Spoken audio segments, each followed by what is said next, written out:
Hər vaxtınız xeyir. Aromatik birləşmələrin mövzu izahına baxaq. Aromatik birləşmələr biz bu günə qədər keçdiyimiz birləşmələr alkanlar, alkinlər və alkadenlər. Bunlar deməli siklik yox, açıq quruluşlu, alifatik quruluşlu birləşmələr idi. Yəni zəncir belə deyək də açıq formada yazdığımız birləşmələr idi. Amma bundan sonra keçəcəyimiz iki bölmə aromatik karbohidrogenlər və disikloalkanlar bunlar artıq qapalı quruluşlu disiklik birləşmələrdir. Yəni disiklik açıq demək, qapalı deməkdir. Alifatik açıq deməkdir. Disiklik quruluşlu birləşmələrdən aromatik karbohidrogenlər, aromatik. Niyə bunlara aromatik karbohidrogenlər deyirlər? Çünki ilk tapılan nümayəndələri xoş iyili olub deyə ona görə aromatik qoyublar adlarını. Amma sonra görüblər ki, bir çox nümayəndələri bu xüsusiyyətə malik deyil. Yəni amma ilk tapıldıqlarına elə bu ad qalıb deyə ondan sonra da bu cür adlandırılıb. Aromatik karbohidrogenlərin ümumi formulu CnH2n çıxılsın 6 formasındadır. Bunlar da qapalı quruluşludur və qapalı quruluşlu bunlarda demək olar hamısı, yəni belə deyək də, hamısı bir qayda olaraq, məsələn, disikloalkanlarda belədir ki, 3 bucaq, 4 bucaq, 5 bucaq, 6 bucaq olur. Amma aromatik karbohidrogenlərdə bir qayda olaraq 6 bucaqlı formasında olur. Və ortada isə dairə formasında olur. Bu dairənin mənası nədir? Məsələn, disikloalkanlarda belə idi ki, məsələn, 3 bucaqdır. Hər karbohidrogen, belə deyim, CH2 qrupu qədər CH2-lər kənarda yazılır. Amma bunlarda ortadakı dairə pi rabitə hesabına əmələ gəlmiş dairədir. Yəni, ona görə bunlar olur artıq CH-lar. CH. Ona görə bunlarda karbon, məsələn, disikloalkanlarda alkanlara bənzəyir. Bunlarda hamısı tək-qat rabit olduğu üçün sp3 hibridləşmə olur. Amma bunlarda hərəsindən elə bil bir dənə rabitə çıxdığı üçün ona görə artıq bu sp2 hibridləşmə olacaq. Kənardakı karbonların hamısı sp2 olur. sp2. Bu mərkəzdəki dairəni izah edeyim. Mərkəzdəki dairə Kekule tərəfindən açıqlaması verilib ki, hərəsi bir dairə elə bir 3 dənə pi rabitə deməkdir. Məsələn, biz bu günə qədər öyrənmişdik ki, alkenlərdə bir dənə pi rabitə var, alkinlərdə, alkadenlərdə 2 pi rabitə var. Bunlarda artıq 3 pi rabitə olacaq. 3 pi rabitə olmaq səbəbindən elə bil bu karbonla bu karbon arasında elə bir 2 qat var. Ona görə bu ikisi də sp2 oldu. Sonra bu karbonla bu karbon arasında yenə 2 qat olduğu üçün sp2 olur. Bu formada ona görə bütün karbonlar sp2 olur. Bunlarda düzdür, bu nümayəndələrində o demək deyil ki, bütün aromatikin bütün nümayəndələrində hamısı sp2 olur. İndi sp3 olan karbon da olacaq. Kənardan çıxan əgər doymuş radikal olsa, indi hələ ki amma belə 6 bucaqlı olanda hamısı sp2 olur. Bunların ümumi formullarına əsasən, yəni CnH2n-6 formuluna əsasən, bunlarda artıq açıq quruluşlu karbohidrogenlərdən fərqli olaraq karbon arası qeyri-polimer sigma rabitələrin sayı elə karbonun sayına bərabər olacaq. Çünki bunlarda axı qapalıdır. Qapalı olduqları üçün karbonlar arası elə karbonun sayına bərabər. Baxın, 1, 2, 3, 4, 5, 6. Açıq quruluşlu olmadığı üçün aradan yəni bir rabitən belə deyək də çıxmırıq karbon sayından. Deməli, bu n sayda karbonun olmağı bu qeyri-polimer rabitələrin sayıdır. Qeyri-polimer. Polimer rabitələr isə karbon-hidrogen arasıdır. Digər siniflərdə olduğu kimi bunlarda da karbon-hidrogen arası deyəndə hidrogenlərin sayını götürürük 2n-6 formasında. Sonra gəldik bunlarda karbon atomlarının hibridləşmə forması. Bunlarda dedik 6 bucaqlı forması hamısı sp2 olduğu üçün sp2. Baxın, hərəsindən 1 pi əksilib. Ona görə normalda hibrid orbitalların sayı 4n olur. Hərəsindən 1 pi əksilib 6 dənə pi əksik olduğu üçün bunlarda hibrid orbitalların sayı olacaq 4n-6. Bu formada hibrid orbitalların sayıdır. Amma normalda belə düstur əzbərləmək istəmirsinizsə, yəni 4n-6-nı normal qaydada yazacaqsınız, 6 bucaqlı. Yəni, maddənin verilən adına uyğun yazacaqsınız. O hibrid deyəndə sp-ləri cəmləyəcək. Sonra gəldik bunlarda, məsələn, sual verə bilər ki, aşağıdakı maddələrdən hansı 6 elektronlu pi sistemi əmələ gətirir deyəndə aromatik karbohidrogenləri götürəcək. 6 elektronlu pi sistemi deyəndə o mərkəzdəki 3 dənə pi nəzər tutur. Niyə 6 dənə elektronlu? Çünki hər rabitənin yaranmasına 2 dənə elektron işlənir. Ona görə deyirik ki, 6 elektronlu pi sistemi. Sonra gəldik bunlarda karbon-karbon arası məsafə 0,140 nanometrdir. Alkanlarda 0,154 nanometr idi. Bu formada rəqəmlər var idi da. İndi bir-bir hamısını sadalamayım. Aromatikdə karbon-karbon arası məsafə 0,140 nanometrdir. Bunların fəza quruluşu müstəvi formasındadır. Yəni bir müstəvinin üzərində yerləşir. Bucaq 120 dərəcədir. Niyə? Çünki sp2 birləşmədə bucaq birlikçi 120 dərəcədir. Ona görə burada da belə götürürük. Sonra gəldik bunlarda karbon atomlarına, eyni sayda karbon atomu olan benzolun homoloqlarına. Benzolun homoloqlarında ümumi, yəni C-in H2-6 formuluna əsasən polyarla qeyri-polyarı dedik. Sonra bunlarda hibrid orbitalların sayını dedik. Qeyri-hibrid orbitalların sayı bəs necə olacaq? Bunu yadımdan çıx deməmişəm, bunu da deyim. Normalda digər siniflərdə kimi hibrid orbitalların sayı bunlarda da pi rabitə əksi dedik ki, 4-ün çıx 6 olacaq. Qeyri-hibrid orbitalların sayı da düstur həmişə belə olur standart. Hidrogen atomlarının sayı üstəgəl pi rabitə vurulsun 2. Çünki hər pi rabitənin yaranmasına 2 dənə pp rabitəsi işlənirdi. Ona görə 2-yə vururuq. Hidrogen atomlarının sayı bunlarda 2-nin çıx 6-dır. Üstəgəl bunlarda dedik 3 dənə pi rabitə var. 3-ü 2-yə vururuq. O da eləyir 6. Bunlar gedir. Yəni bunlarda qeyri-hibrid orbitalların sayı qalır 2. Yox, əgər yenə düstur əzbərləmək istəmirsinizsə, maddəni yazırsınız. Orada hidrogen atomlarının sayı ilə 3 dənə pi rabitəni vururuq 2-yə. O formada cəmləyib qeyri-hibridi tapacaq. Ümumi orbital sayı deyəndə isə bunlarda həm hibrid, həm qeyri-hibridin cəmini tapacaq. Yəni hibrid deyəndə yenə deyirəm, S-lə P-ləri toplayacaq. Qeyri-hibrid deyəndə ki, yəni düsturunu tətbiq edib qeyri-hibridi tapacaq.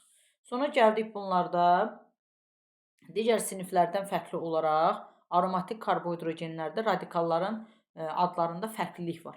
Məsələn, bunlarda belə deyim də, məsələn, bu ilk nümayəndələri bunların C6H6-dır.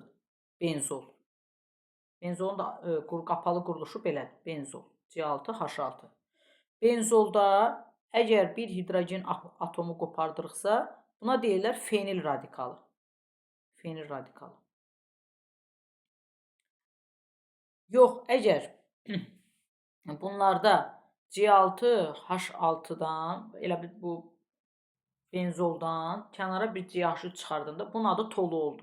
Bu səfər C6H5, CH3, belə yazıram indi. Qapalı quruluş formasını belə yazıram.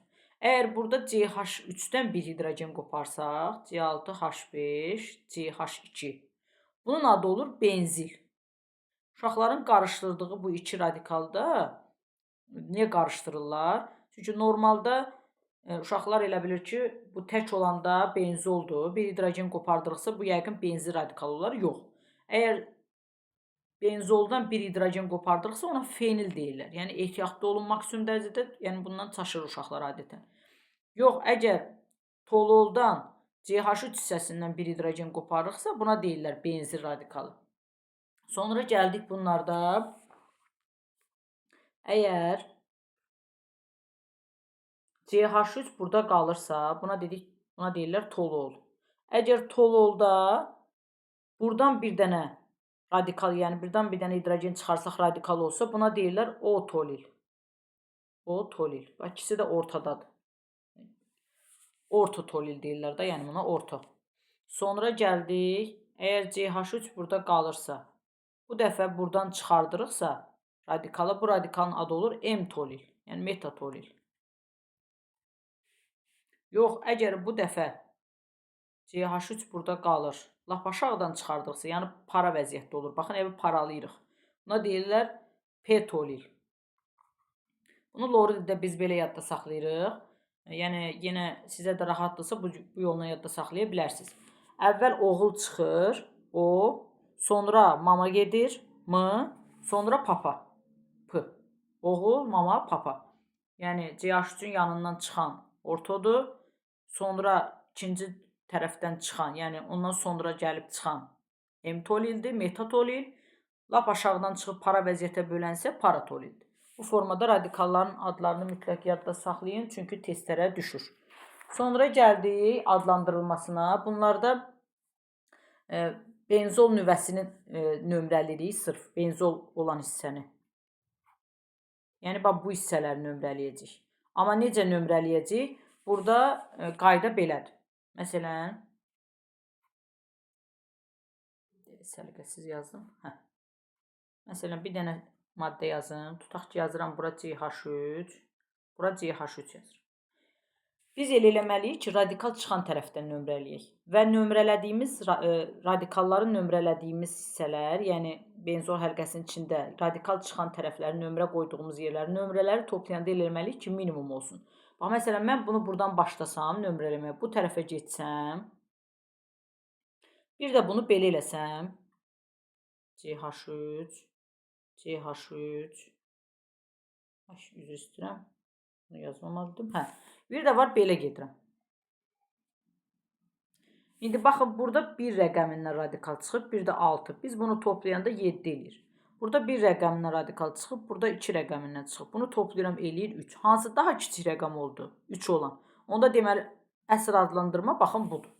Yəni, elə eləməliyik ki, radikallar çıxan rəqəmləri toplayanda minimum rəqəm eləsin. Bu zaman adlandırma doğru olur. İndi bu adlandırmanı götürürük. Baxırıq ki, 1-dən çıxıb, bir də 2-dən çıxıb. 1, 2, dimetil. Yəni, həmişə adlandırdığımız kimi adlandırırıq. Sadəcə burada benzol həlqəsini nömrələyirik.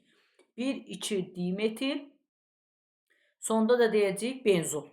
Çünki bu benzoldur axı. Benzol. Olacaq benzol. Sonda həmişə benzolla bitirəcək adlandırmanı. Bunlarda səmərəli, tarixi bu formada adları yoxdur. Tarixi adları necə? Bayaq demişdim, tolol, sonra tolol, benzol. Bunlar elə tarixi adlarıdır. Amma bu beynəlxalq adlandırmada nömrə iləndir. Səmərəli adlandırması da yoxdur. Birində konspektdə olan adlandırmanı deyim. Məsələn, orada nümunə yazmışam. CH3, C2H5, bir də CH3. Məsələn, biz bunun nömrələməsinə baxsaq, həmişə ümumiyyətlə kiçik radikal olan tərəfdən başlamaq lazım. Buradan başlayırıq, amma sağ tərəfə doğru gedəcək. Niyə? Çünki sola getsək, buradakılar böyük rəqəmə düşür. Sağa getmək lazımdır ki, bunlar kiçik rəqəmə düşsün. Ona görə nömrələmə belə olacaqdır. Bunun adlandırılması 1-dən 4-dən metil çıxıb. Ona görə 1, 4 dimetil, 2 metil olduğu üçün. Sonra 3 rəqəmindən etil çıxıb. 3 etil. Bunun adlandırması digər siniflərdə rahatdır. Məsələn, konkret bilsən ki, bir benzol həlqəsində fırlanacaq da, ya sağa gedəcək, ya sola gedəcək. Bu formada olur. 3 etil, sonda da yenə benzol. Bu formada da adlandırılması olur. Sonra gəldik alınmasına. Bunlar sənayedə necə alınır? Daş kömür qatıranın distilləsindən. Bu eləcə sözlə salırlar, salsalar. Yəni reaksiyasını yazmırıq. Sonra disikloheksan, yəni belə deyək də, disikloalkanların dehidrogenləşməsindən. Amma ehtiyatlı oluruq. Həm disiklo birləşmələrin, həm alkanların dehidrogenləşməsindən. Amma bunlarda disikloalkanların ümumi formulu belədir. CnH2n. Alkanların ümumi formulu belədir. CnH2n plus 2. Disikloalkanlardan 3 hidrogen çıxardıqda çevrilir aromatik karbohidrogenlərə. Amma alkanlardan gərək 4 hidrogen çıxardaq ki, çevrilsin aromatik karbohidrogenlərə.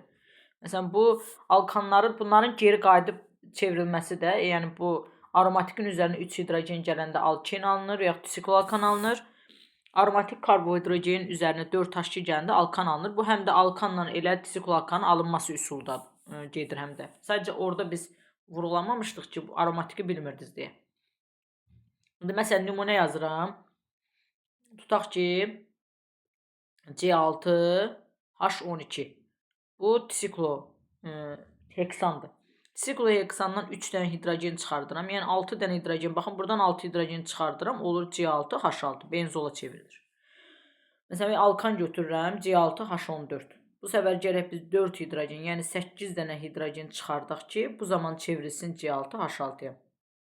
Yəni ehtiyatlı olun. 3 hidrogen çıxardanda disikloalkanlardan benzola çevrilir. Alkanlardan isə 4 hidrogen çıxardanda deməli benzola, yəni aromatik karbohidrogenlərə çevrilir. Yəni bunda maksimum dərəcədə ehtiyatlı olun, çünki bununla bağlı sual gəlir. Belə 3H2 verir.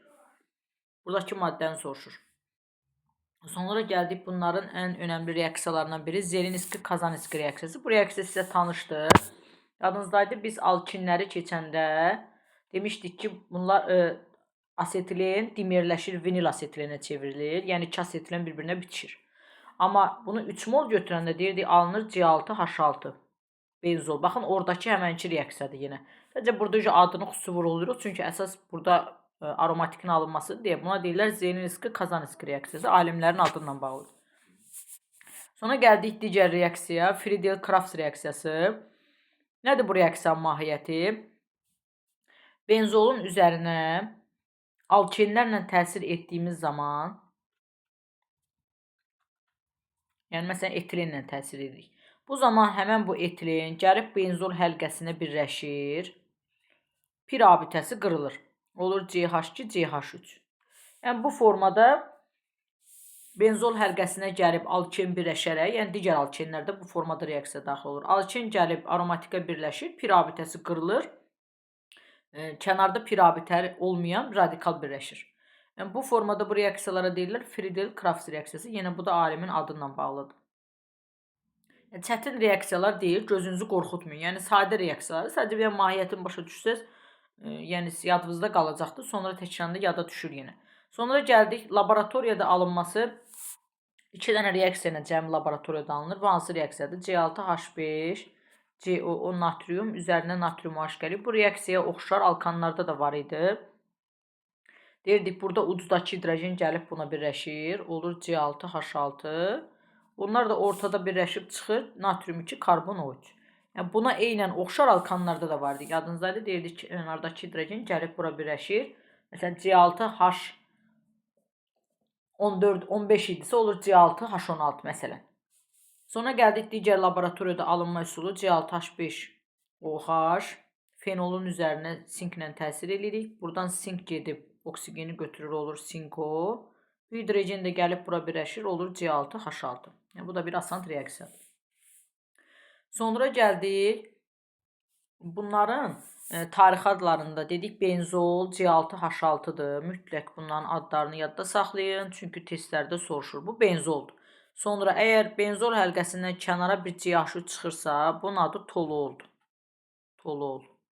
Sonra əgər benzol həlqəsindən, bu səfər benzol həlqəsindən yazın. Benzol həlqəsindən kənara izopropil radikalı çıxırsa, bax ən önəmli maddələrindən biridir. Uşaqlar bilir ki, yadda saxlamır. Benzol həlqəsindən kənara izopropil radikal çıxırsa, buna deyirlər izopropil benzol və yaxud kumol. Digər adı kumoldur. Çox önəmli maddələrdən biridir. Sonra gəldik bunların fiziki xassələrinə. Benzol adi şəraitdə rəngsiz, suda həll olmayan, özünə məxsus iyili mayedir. Tolol, kumol, etil benzol, bunlar isə kristalları adi şəraitdə maye və suda həll olmurlar. Belə yadda saxlayaq da, bunların demək olar ki, bütün nümayəndələri, əksər nümayəndələr hamısı mayedir. Ən ali nümayəndələrindən bərk olanlar var, amma belə ümumi hamısını yadda saxlayın ki, benzol, tolol, kumol, bunlar maye haldadır. Bunlarda emer artdıqca, yəni kütlə artdıqca qaynama temperaturları, sıxlıq, izomerlərin sayı artır. Hidrogenin kütlə payı artır.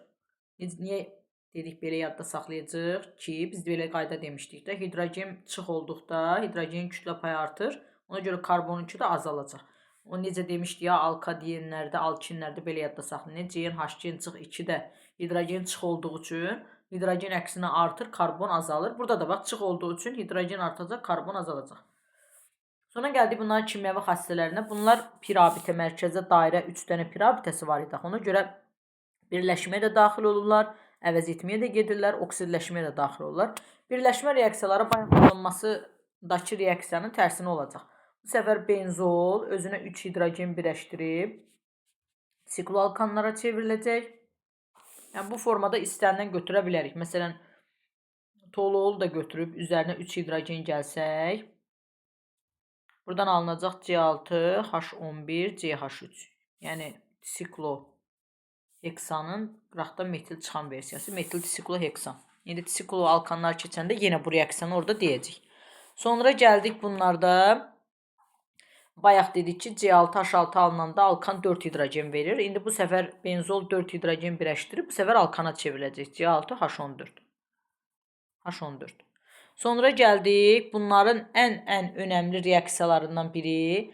Orada həm də konspektdə yanlarına böyük bir ulduz da qoyub uşaqlar.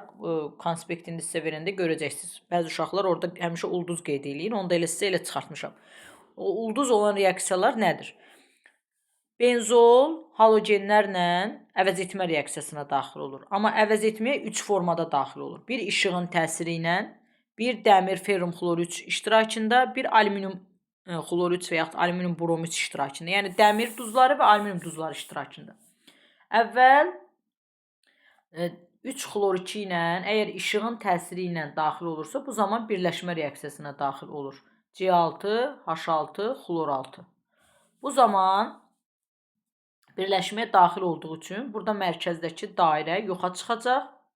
Yəni pirabitə qırılacaq. Məsələn, sual verir ki, aşağıdakı reaksiyalardan hansında pirabitə olmur? Hansı reaksiyanın məhsulunda pirabitə olmur? Biz bu zaman deyirik ki, işığın təsiri ilə birləşmə reaksiyasını götürürük. O zaman pirabitə qırılır. Elə pirabitə qırılır deyə o birləşməyə daxil olur.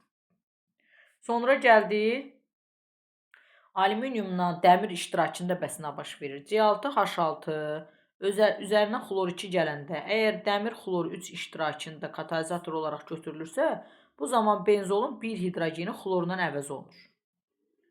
Yox, əgər biz benzolu xlor 2 ilə əvəz etməyə daxil eləyəndə alüminium xlor 3 katalizatoru götürürsə, bu zaman hamısı əvəz olunur. C6, xlor 6 üzərinə gəlirik H xlor. 6 mol H xlor, onda 6 mol da xlor 2 gedəcək. Yadınızdaydı, biz alkanlarda əvəz etmə deyəndə deyirdik, nə qədər xlor əvəzlənirsə, o qədər H xlor çıxır. Baxın, bu odur. 6 hidrogenin hamısı əvəz olunduğu üçün 6 dənə H xlor çıxacaq, 6 mol da xlor 2 əvəz etməyə daxil olur. Deməli, dəmir olanda ehtiyatlı olursunuz. Cəmi bir hidrogeni xlorla əvəz olunur, yəni standart belədir. Alüminium olanda isə xlorun hamısı əvəz olunur. Amma burada da benzol həlqəsinin mərkəzində hər iki reaksiyada pirabitə qırılmır, yəni dairə olaraq yazılır. Amma birləşmə reaksiyasında pirabitəsi qırılır. Sonra gəldik benzol, yəni aromatik karbohidrogenlər nitrat turşusundan da əvəz etməyə daxil olur. Bu səfər sulfat turşusu iştirakında. Bu alkanlarda da deyirdik Konovalov reaksiyası idi da nitrat turşusuna. Burada da yenə eyni qaydada C6H5 NO2 üzərinə gəlirik su. Yəni buradakı hidrogenin bir dənəsi NO2 qrupundan əvəz olunur. Əvəz olunan hidrogen də OH-dan su əmələ gətirir. Sonra gəldik oksidləşmə reaksiyasına. Benzol C6H6 kalium permanganat ilə oksidləşmir. Bromlu suyu da rəngsləşdirmir. Bu da ehtiyatlı olacağınız bir şeydir. Məsələn, biz yadınızdaydı, əvvəlki siniflərdən deyirdik ki, yalnız alkanlar bromlu suyu və kalium permanganatı rəngsləşdirmir. Digər alkenlər, alkadinlər bunlar rəngsləşdirir. Burada da deyirik ki, benzol kalium permanganatla oksidləşmir və bromlu suyu rəngsləşdirmir. Amma bunlarda tolol 3 mol atomar oksigenlə, yəni ümumiyyətlə belə deyək, kalium permanganatla rəngsləşməyə daxil olur. Kalium mangan O4 rəngsləşməyə daxil olanda nə baş verir? Kənarda neçə dənə karbon birbaşa benzol həlqəsinə birləşibsə, o COH qrupu olur. Buna deyirlər, bax bu maddəyə deyirlər benzoy turşusu. Sonra əgər məsələn tutaq ki, mən götürürəm para vəziyyətdə olan birləşməni, bunun üzərinə yenə oksigen daxil edirsək, atomar oksigenlə bunu oksidləşdirsək, kalium permanganat.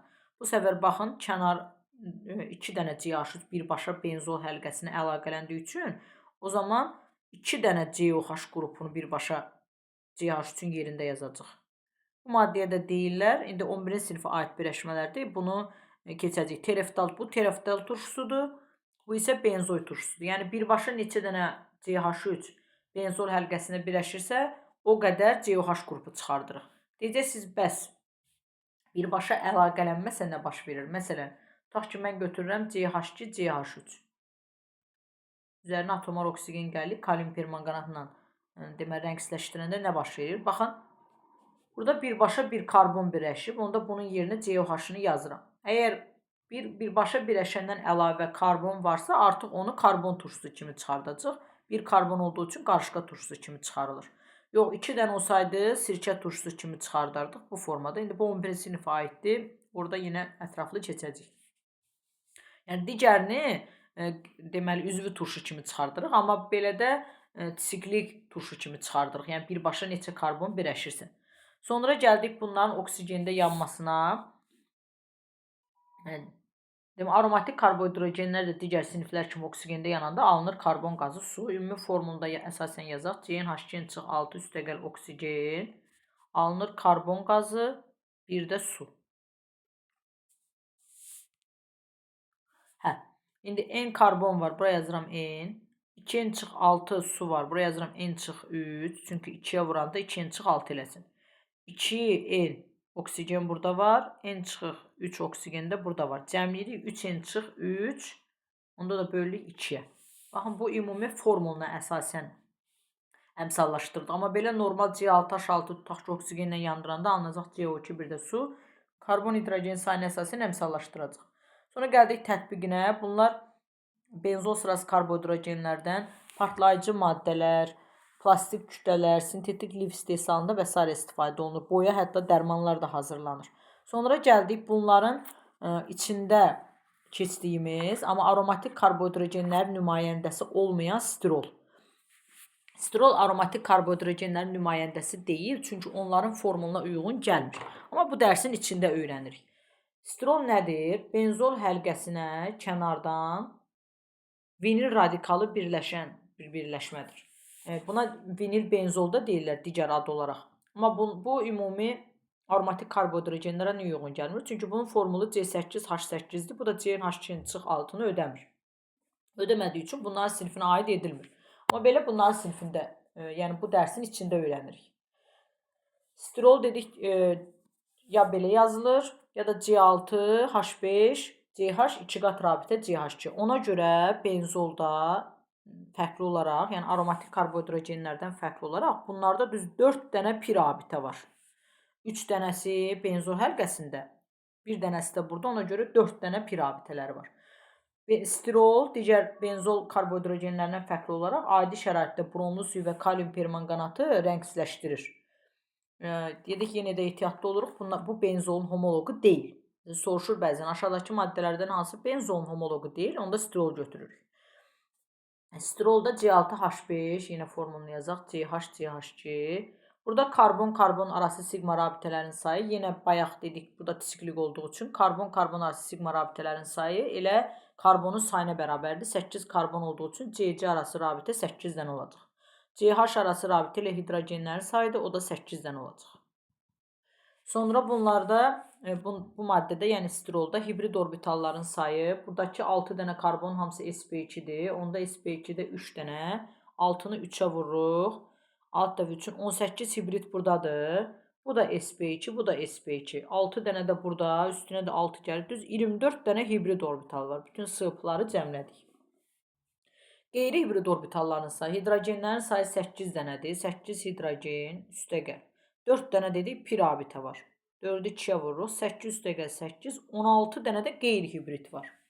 Ümumi orbital da deyəndə bu ikisini cəmləyirik. Ümumi orbital sayda həm hibrid, həm qeyri-hibridin cəmi olur.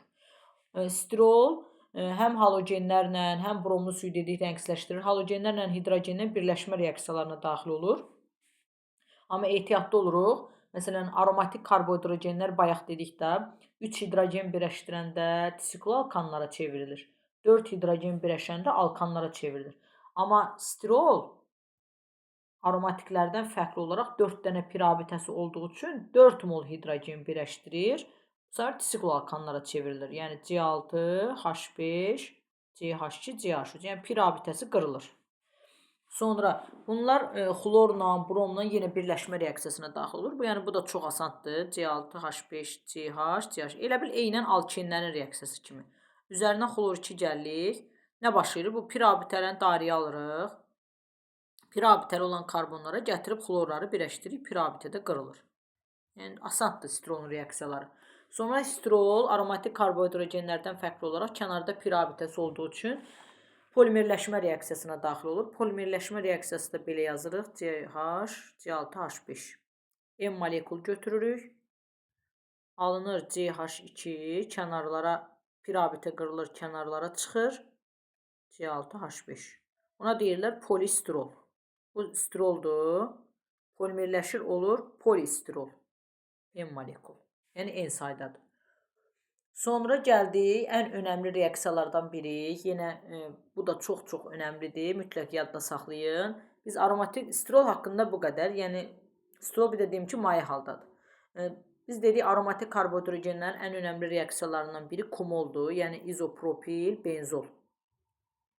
Kumolun oksidləşmə, yəni oksigenlə reaksiya daxil olma məhsullarını testlərdə salır. Yəni mütləq yadda saxlayın. Bir alınır fenol. Düzdür, bu alınan maddələrin ikisi də 11-ci sinifə aid birləşmələrdir. Amma artıq burada yadda saxlayın, çünki testlərdə düşür. Bir də alınır aseton. Bu bildiyiniz atistondur. Kimyada adı aseton gedir.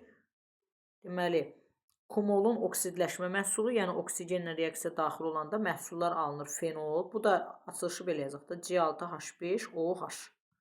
Fenol, bir də aseton. Məsələn, salır. Birini X yazır, birini Y yazır. Deyir, hibrid orbitalların sayını tapın. Məsələn, hidrogen atom, Y maddəsində hidrogen atomlarının sayını tapın. Ona görə gərək biz oksidləşmə məhsulunu bilək ki, onun maddənin içində nə soruşur, onun əsasını tapa bilək. Bu reaksiyanı yenə deyirəm, mütləq yadda saxlayın. Sonra gəldik önəmli reaksiyalardan biri. Yadımdan çıxdı, orada kimyəvi xassələrində demədim. Tolol 3 mol brom 2 ilə 3 mol nitrat turşusundan əvəz etməyə gedir. Bəs əvəz etməyə hansı nömrələrdə gedir? 2, 4, 6 vəziyyətdə əvəz etməyə gedir. 3 mol brom 2 yazıram. 3 mol da nitrat yazım. Hər iki məhsulu yazıram. Əvəz etməyə 2, 4, 6 vəziyyətdə gedir. Çünki orada hidrogenlər mütəhərrik olur deyə oradan əvəz etməyə gedir. CH3. Baxın, 1 brom bura gətirirəm. 1 brom bura gətirirəm. 2, 4, 6 vəziyyətdə. 1 brom da bura gətirirəm. Buna da olur 2, 4, 6 tribrom tolol. Bir nitrat turşusu da bu formada eynən daxil olur. CH3 yazıram tolol. Birini bura gətirirəm NO2-nin, birini bura gətirirəm, birini bura gətirirəm. 2, 4, 6 trinitro tolol.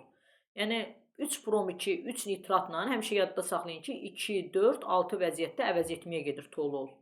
Kumolda oksidləşmədən alındı fenolla aseton. Tolol da 3 molla əvəz etməyə daxil olur. 2, 4, 6 vəziyyətdə əvəz etmə gedir. Bu reaksiyaları yadda saxlayın, çünki testlərə düşür. Yadımdan çıxan yəqin ki, heç bir şey qalmadı. Sağ olun uşaqlar, gələn bölmədə görüşənədək.